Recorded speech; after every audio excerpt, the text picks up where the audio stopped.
Hi, and welcome to Happy Kitty Kitchen.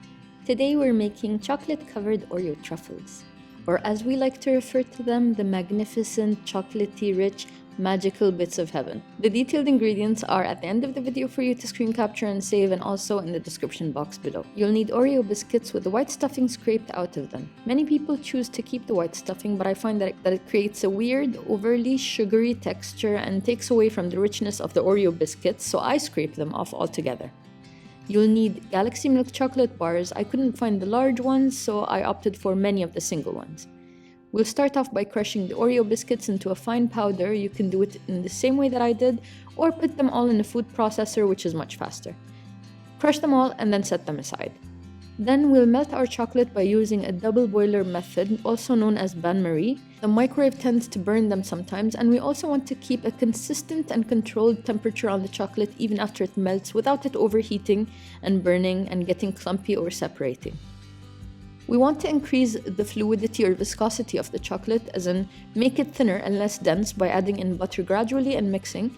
You can also add vegetable oil to thin out the chocolate, but then you might run the risk of having a chocolate coating that is too runny and will melt even in room temperature. Whereas butter becomes a solid when it cools down and will provide us with a nice solid chocolate coating even at room temperature.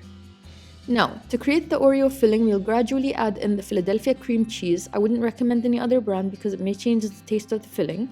Work in the cream cheese and add in a bit at a time.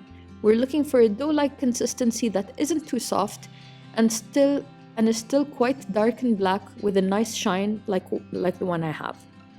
If the filling starts to look light brown, that means you added way too much cream cheese and you need to put in some more Oreo powder to restore that Oreo goodness and flavor intensity. Start to form into equally sized balls and line them up on a tray that you can fit into the freezer, and pop it in there when you're done shaping them all. I wouldn't recommend skipping the freezer step because then they'll start to break apart as you coat them with the chocolate and you'll end up with a huge mess on your hands. Coating the chocolate takes a bit of practice and skill, and I don't claim to be skilled at it. As you can see, not all of them look so pretty, but I would advise you not to use a fork and stick to using small teaspoons to help coat them evenly without empty spots. Serve on mini spoons or mini cups or on a tiered plate and enjoy.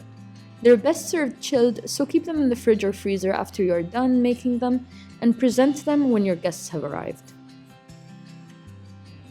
Hope you like this recipe and try it out, and have a great day from Happy Kitty Kitchen.